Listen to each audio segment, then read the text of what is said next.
1, 2, 3, come on! Hello friends, मैं वनीसा आपका स्वागत करती हूँ इस न्यू न्यूटन क्लासेस में। तो जैसा कि अपना चल रहा है ज्योग्राफी, और उसमें भी अपन क्या पढ़ रहे हैं, वॉल्केनो के बारे में मैंने कल बताया था और आज उसके आगे कंटिन्यू रखते हैं। तो वॉल्केनो के बारे में, जैसा कि क्या होता है ज्वालामुखी, किस प्रकार से हमारी पृथ्वी के अंदर से ये फटता है। तो क्या होता है, हमारी पृथ्वी के अंदर जब अत्यधिक मात्रा में मैग्मा जमा हो जाता है तो एक प्रेशर बनता है। प्रेशर के साथ क्या होता है, ये विस्फोट होता है जिसे ज्वालामुखी कहते हैं, जिसके द्वारा क्या क्या बाहर निकलता है, कंकड़, पत्थर, राख, धूल, जलवाष्प, ये सारी चीजें बाहर निकलती हैं। क्वेश्चन एक बार पूछा गया है कि ज्वालामुखी विस्फोट के साथ क्या जलवाष्प बाहर निकलती है या नहीं। तो जलवाष्प की मात्रा भी इसमें 4% से ज़्यादा निकलती है, तो जलवाष्प भी इसके साथ बाहर इंक्रीज होती है। और देखते हैं अपन ज्वालामुखी को कल किस तरीके से डिवाइड किया था। तो सबसे पहले दो तरीके से, क्या ज्वालामुखी और ज्वालामुखी क्रिया। ज्वालामुखी मतलब जब कंकड़ पत्थर वगैरह बाहर निकलते हैं तो वो होता है ज्वालामुखी, और जब कंकड़ पत्थर विस्फोट के साथ ये क्या होते हैं, धरती पर जमा होने लगते हैं तो इसे ज्वालामुखी क्रिया कहते हैं। ज्वालामुखी क्रिया को भी दो टाइप से डिवाइड किया था, क्या धरातल के अंदर बनने वाली आकृति, धरातल के ऊपर बनने वाली आकृति।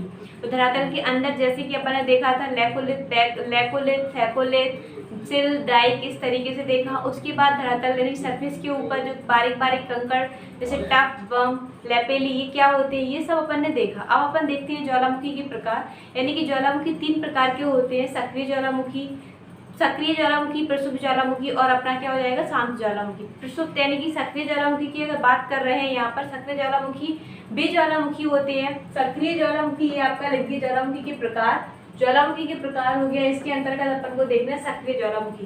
सक्रिय ज्वालामुखी की डेफिनेशन सबसे पहले बता दूं, सक्रिय ज्वालामुखी वे ज्वालामुखी होते हैं जिनमें हमेशा एक्टिव रहने की प्रवृत्ति पाई जाती है। ठीक है, एक्टिव रहने की मतलब लगातार उनमें क्या होता है, विस्फोट होता रहता है, लगातार उनके उद्गार से कुछ ना कुछ निकलता रहता है, उसको कहते हैं सक्रिय ज्वालामुखी। तो डेफिनेशन का कोई रोल नहीं है, सिर्फ बताना था कि किस तरीके से सक्रिय ज्वालामुखी होते हैं। अब इनकी एग्जाम्पल जो पेपर में हमेशा पूछे जाते हैं यहाँ पर अपन देखते हैं। तो इटली के लेपोरी द्वीप पर स्थित है स्ट्रोम्बोली ज्वालामुखी। ये हो गया, ये भूमध्य सागर का प्रकाश स्तंभ ज्वालामुखी कहलाता है, क्योंकि यहाँ पर क्या होता है, रात्रि के टाइम पर बिल्कुल प्रकाश, जैसे लाइट जब लाइट जलती है उसी तरीके से यहाँ पर कैंडल लाइट के रूप में यहाँ पर लोग डिनर करने भी जाते हैं, उसी तरीके से देखते हैं। तो ये हो जाएगा स्ट्रोम्बोली। सिंपल सा क्वेश्चन आएगा कि भूमध्य सागर का प्रकाश स्तंभ किस ज्वालामुखी को कहते हैं, तो यहाँ पर हो जाएगा स्ट्रोम्बोली ज्वालामुखी। ठीक है, प्रकाश स्तंभ भूमध्य सागर का, मेडिटेरियन जो सी है उसकी लाइटनिंग जिसे कहते हैं, तो ये हो जाएगा स्ट्रोम्बोली ज्वालामुखी को। इसके बाद इटली में 2-3 ज्वालामुखी पाए जाते हैं, एक तो स्ट्रोम्बोली हो गया। क्वेश्चन पूछा गया किस द्वीप पर है, तो लेपोरी द्वीप या लेपारी द्वीप पर स्थित है। अब देखते हैं सिसिली ज्वालामुखी, ये भी सक्रिय ज्वालामुखी है। माउंट एटना ज्वालामुखी, ये भी इटली में पाया जाता है, 109 वर्षों से लगातार ये क्या है, सक्रिय है। अब इक्वाडोर यानी कि आप साउथ अमेरिका में चलते हैं, दक्षिण अमेरिका में चलते हैं, वहाँ पर कोटोपैक्सी ज्वालामुखी पाया जाता है जो एंडीज पर्वतमाला के ऊपर स्थित है। यहाँ से क्वेश्चन आएगा कि विश्व का सबसे अधिकतम ऊंचाई पर स्थित सक्रिय ज्वालामुखी कौन सा है। विश्व यानी कि जो वर्ल्ड है, पूरे वर्ल्ड की बात करें, वहाँ पर सबसे अधिकतम यानी कि हाईएस्ट जो है उस पर स्थित, हाईएस्ट ऊंचाई पर स्थित कौन सा ज्वालामुखी है, तो कोटोपैक्सी ज्वालामुखी है। और ये कहाँ पर स्थित है, एंडीज पर्वतमाला पर। अगर देश की बात करें तो इक्वाडोर में स्थित है, इक्वाडोर में स्थित है। इसके बाद मौना लोआ ज्वालामुखी, मौना लोआ भी सक्रिय ज्वालामुखी, ये कहाँ पर है, हवाई द्वीप समूह यानी कि यूएसए में हवाईयन द्वीप है, वहाँ पर पाया जाता है। ये विश्व का सबसे बड़ा ज्वालामुखी है। तो विश्व का सबसे बड़ा ज्वालामुखी की बात करें तो मौना लोआ हो जाएगा, कहाँ पर, हवाईयन द्वीप यूएसए में हो जाएगा। इक्वाडोर में यानी कि कोटोपैक्सी ज्वालामुखी कैसा है, तो ये हाईएस्ट ऊंचाई पर स्थित ज्वालामुखी है। ये कहाँ पर है, एंडीज पर्वतमाला के ऊपर स्थित है, एंडीज पर्वत पर स्थित है, एंडीज पर्वत पर ये स्थित है। अगर बात करते हैं मेयान ज्वालामुखी, तो ये फिलीपींस जो है वहाँ पर स्थित है। मेयान यानी कि फिलीपींस का सबसे सक्रिय ज्वालामुखी है। ठीक है, अगर भारत की बात करते हैं तो भारत में क्या हो जाएगा, भारत की अगर बात करते हैं तो भारत में 2 ज्वालामुखी पाए जाते हैं सक्रिय ज्वालामुखी। ये हो जाएंगे कैमेरून ज्वालामुखी और माउंट कैमेरून और माउंट बेरन। माउंट कैमेरून और माउंट बेरन ये क्या हो गए, इंडिया में पाए जाने वाले सक्रिय ज्वालामुखी नहीं है, एक्चुअल में सक्रिय नहीं है। ये जो एक्टिव हॉट स्पॉट होते हैं वो ज्वालामुखी के रूप में जाने जाते हैं। तो सिंपल सा आएगा, भारत में कौन कौन से सक्रिय ज्वालामुखी के रूप में देखने को मिलते हैं या जो होते हैं वॉल्केनो हॉटस्पॉट देखने को मिलते हैं, तो हो जाएगा आपका कैमरून, दूसरा हो जाएगा आपका बैरन द्वीप समूह। ठीक है, इसके बाद अगर बात करते हैं तो एक और रह गया। अब साउथ अमेरिका में फिर से चलते हैं। साउथ अमेरिका में बात करें तो ओजस डेल सालाडो, ओजस डेल सालाडो या सालाडो, ये जो ज्वालामुखी है ये एक्टिव तो है पर हाईएस्ट पीक, विश्व का सबसे अधिकतम ऊंचाई पर अपन ने देखा है कोटोपैक्सी, और हाईएस्ट पीक वाला ज्वालामुखी कौन सा है? जब अधिकतम ऊंचाई यानी कि अधिकतम चोटी मतलब हाईएस्ट पीक यानी कि सबसे ऊंची चोटी वाला ज्वालामुखी कौन सा है? तो ये हो जाएगा ओजस डेल सालाडो। कौन सा हो जाएगा? Active highest peak. Active highest peak किसकी है? एक्टिव हाईएस्ट पीक किसका है? तो ओजस डेल सालाडो। तो आपको यहाँ से आपने देखा कि सक्रिय ज्वालामुखी के अकॉर्डिंग कौन कौन से एग्जाम्पल आपको याद रखना है। सबसे पहले आपको याद रखना है कौन सा? स्ट्रोम्बोली। इसे भूमध्य सागर का क्या कहते हैं? प्रकाश स्तंभ कहते हैं। इसे यहाँ पर कई लोग घूमने जाते हैं तो ये क्या हो जाएगा, वहाँ पर कैंडल लाइट रूप में, डिनर के रूप में भी जाना जाता है। इसके बाद अगर बात करते हैं तो मैना लोआ कहाँ का है? ठीक है, बैरन और कैमरून कहाँ का है? इंडिया का है। इसके बाद अगर बात करते हैं कोटोपैक्सी, ये विश्व की सबसे अधिकतम ऊंचाई पर स्थित ज्वालामुखी एंडीज पर्वतमाला के अकॉर्डिंग आता है। ओजस डेल सालाडो किस प्रकार का ज्वालामुखी है? तो ओजस डेल सालाडो हाईएस्ट पीक यानी कि हाईएस्ट पीक एक्टिव ज्वालामुखी है, मतलब अधिकतम चोटी, यदि जो हाईएस्ट पीक बोल सकते हैं एक्टिव यानी कि सबसे अधिकतम ऊंचाई वाला यानी कि एक्टिव पीक यानी कि चोटी होता है उस पर स्थित ज्वालामुखी है। इसकी अगर बात करते हैं आगे देखते हैं अपन प्रसिद्ध ज्वालामुखी का एग्जाम्पल और प्रसिद्ध ज्वालामुखी के अकॉर्डिंग कौन कौन से आते हैं, कौन कौन से देश में स्थित। अब देखते हैं प्रसिद्ध ज्वालामुखी यानी कि डॉर्मेट ज्वालामुखी, डॉर्मेट वॉल्केनो के बारे में देखते हैं। इसमें क्या होता है यानी कि ऐसे ज्वालामुखी जो किसी भी टाइम मतलब फट सकते हैं, किसी भी टाइम विस्फोट हो सकता है, उसको बोलते हैं प्रसिद्ध ज्वालामुखी। अगर एग्जाम्पल ले तो जैसे कि अगर आपने देखा होगा रामायण देखी होगी तो आपने उसमें क्या होगा, कुंभकर्ण को देखा होगा। तो कुंभकर्ण यानी कि वो एक प्रसिद्ध ज्वालामुखी के ही रूप में ही काम कर रहा था, यानी कि वो जब तक सोया है तब तक सोया है, अगर वो जागता है तो क्या होता है, अचानक से अगर वो जागता है तो जागने पर क्या होता है, काफ़ी तबाही मचाया था उसने रामायण में। रावण का भाई था और उसने किस तरीके से रामायण में यानी कि राम की सेना को खत्म किया था। तो आप समझ सकते हो प्रसिद्ध ज्वालामुखी एक प्रकार से क्या हो गया, ऐसे ज्वालामुखी जो अभी तो सोए हुए हैं लेकिन जब उनमें अचानक से विस्फोट होगा तो वो क्या है, प्रसिद्ध ज्वालामुखी हो जाएगा। प्रसिद्ध ज्वालामुखी मतलब इनमें किसी भी टाइम विस्फोट हो सकता है।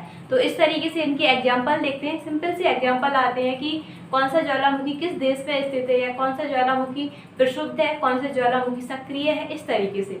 तो देखते हैं यहाँ पर माउंट फ्यूजियामा यानी कि फ्यूजियामा जापान का है, जैसे आपने नाओमी ओसाका का नाम सुना था तो उसी तरीके से लग रहा है फ्यूजियामा यानी कि ये कहाँ की थी, जापान का है ये ज्वालामुखी फ्यूजियामा जापान का।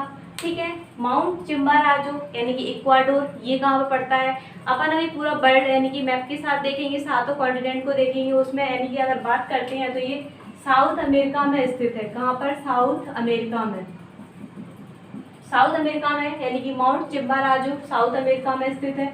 माउंट नारकोंडम ये कहाँ पर स्थित है, तो ये अपने अंडमान निकोबार में स्थित है। ठीक है, भारत में स्थित है। ये भी पूछा गया है कि माउंट नारकोंडम ये ज्वालामुखी यानी कि किस प्रकार का है, तो ये प्रसिद्ध ज्वालामुखी है, पूछा गया था। अगर उसकी बात करें कि कौन से देश में स्थित है तो ये हो जाएगा अपना भारत में। ठीक है, याद रखना है माउंट 3 है भारत में, बैरन और वो आपने देख लिया है वो कहाँ पर है, वो सक्रिय ज्वालामुखी है। और माउंट नारकोंडो ये कहाँ पर स्थित है, अंडमान निकोबार में स्थित है। माउंट क्राकोटोवा की बात करते हैं तो ये मलक्का जल संधि है जो इंडोनेशिया और किसके बीच में पड़ती है, इंडोनेशिया और मलेशिया के बीच में एक जल संधि है, मलक्का जल संधि। ये अगर बात करते हैं तो ये मलक्का जल संधि ही आती है ज़्यादातर पेपर में कि कहाँ पर स्थित है, तो ये हो जाएगा आपका इंडोनेशिया में माउंट क्राकोटोवा। ठीक है, इसकी बात करें वेसुवियस यानी कि ये इटली में स्थित है, भूमध्य सागर।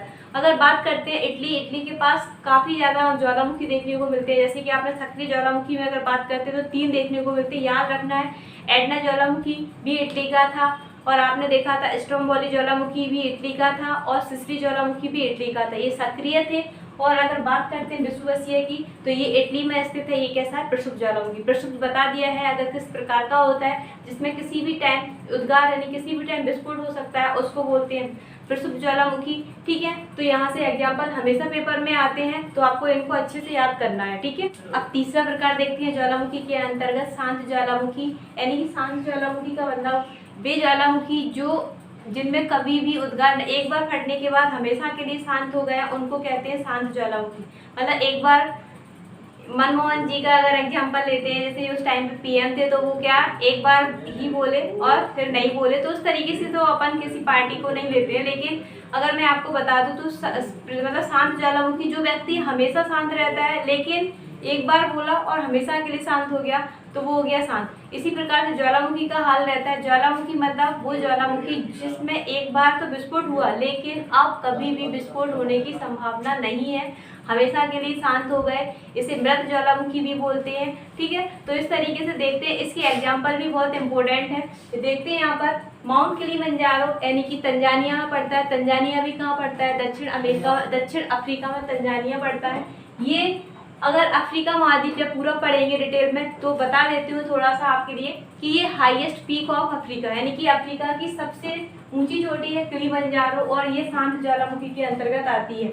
इसके बाद बात करते हैं माउंट केन्या। ये केन्या में पड़ता है। ये अफ्रीका महाद्वीप की दूसरी सबसे ऊंची चोटी है। दूसरी सबसे ऊंची चोटी हो जाएगी। लेकिन अपन को याद क्या रखना है कि ये माउंट किलिमंजारो किसके अंतर्गत आता है? शांत ज्वालामुखी के अंतर्गत आता है। माउंट केन्या कहाँ पर है? तो केन्या में स्थित है। ये केन्या कहाँ पड़ता है? तो ये अफ्रीका कॉन्टिनेंट में पड़ता है।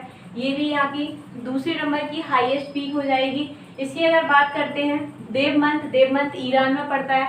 ये वहाँ का शांत ज्वालामुखी है। कोय सुल्तान, ये भी ईरान में पड़ता है, तो ये भी शांत ज्वालामुखी के अंतर्गत आता है। इसके बाद माउंट कोपा, ये भी कई बार पूछा गया है कि माउंट कोपा कहाँ पर स्थित है? तो माउंट कोपा यानी कि सक्रिय ज्वालामुखी, ये कहाँ शांत ज्वालामुखी है, कहाँ का? म्यांमार में पड़ता है। तो ये अभी शांत ज्वालामुखी के मृत ज्वालामुखी के अपन एग्जाम्पल देख रहे हैं। माउंट कोपा यानी कि म्यांमार में। माउंट एकांकागुआ, ये कहाँ पर है? अर्जेंटीना यानी कि साउथ अमेरिका की बात करें तो वहाँ पर जितने भी हाईएस्ट पीक वगैरह हैं वो सबसे ज़्यादा वहीं पर मिलती है। जैसे टिटिकाका लेक हो गया, ये सबसे अधिक ऊंचाई पर स्थित झील हो गया। सबसे पर्वतमाला की बात करते हैं, ओजस डेल सालाडो, ये भी हाईएस्ट पीक मतलब पीक पर स्थित सक्रिय ज्वालामुखी है। उसी तरीके से यहाँ पर देखते हैं माउंट एकांकागुआ अर्जेंटीना में पड़ता है ये, लेकिन कहाँ पर? दक्षिण अमेरिका में स्थित है। अगर चिम्बाराजो, माउंट एकांकागुआ के बारे में एक बात और बता देती हूँ कि ये एंडीज पर्वतमाला है, उस पर सबसे अधिक ऊंची चोटी है और विश्व का सबसे अधिकतम ऊंचाई पर स्थित शांत ज्वालामुखी कौन सा है? तो ये एकांकागुआ ज्वालामुखी है। इसके बाद चिम्बाराजो, ये भी एंडीज पर्वतमाला में, ये कहाँ पड़ता है? इक्वाडोर में पड़ता है। तो इस तरीके से आपने ज्वालामुखी के बारे में पढ़ा। ज्वालामुखी क्या था? सबसे पहले एक बार रिविजन करा देती हूँ। ज्वालामुखी मतलब पृथ्वी के अंदर जमा मैग्मा, जब उसके अंदर दाब पड़ता है, प्रेशर बढ़ने के कारण क्या होता है? पृथ्वी के अंदर से एक विस्फोट होता है। विस्फोट होने के बाद जो कंकड़ पत्थर जलवाष्प वगैरह बाहर निकलते हैं और इसको कहते हैं ज्वालामुखी। और ज्वालामुखी क्रिया क्या होती है? जब वो सारी चीज़ पृथ्वी पर तरल फॉर्म के बाद सॉलिड बनना स्टार्ट हो जाती है, जमना स्टार्ट हो जाती है, तो उसको कहते हैं ज्वालामुखी क्रिया।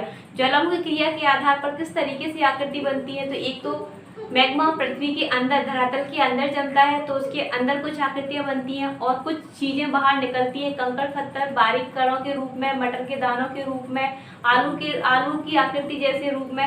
तो इनको क्या क्या बोला गया था? कल मैंने इसमें आपको डिस्कस किया था। और अब देखते हैं ज्वालामुखी के। आज मैंने आपको ज्वालामुखी के प्रकार बताया है कि ज्वालामुखी कितने प्रकार के होते हैं। तो ज्वालामुखी 3 प्रकार के होते हैं, सक्रिय ज्वालामुखी, एक्टिव वोल्केनो, फिर अपन ने पढ़ा डोरमेंट ज्वालामुखी यानी कि प्रक्षुब्ध, और इसके बाद अपन ने पढ़ा शांत ज्वालामुखी। इनके सारे आपको एग्जाम्पल याद रखने हैं क्योंकि सभी एग्जाम्पल बहुत इंपॉर्टेंट है और पेपर में हमेशा पूछे जाते हैं। इसके बाद अपन कल कंटिन्यू रखेंगे, तो आप प्लीज़ वीडियो को देखिए, लाइक कीजिए, शेयर कीजिए, सब्सक्राइब कीजिए, क्योंकि अगर आप इस वीडियो को ज़्यादा से ज़्यादा लोगों को फैलाओगे, ज़्यादा से ज़्यादा लोगों का भला हो सके, बस हम यही चाहते हैं। तो इसके लिए अपन कल कंटिन्यू रखते हैं। Thank you.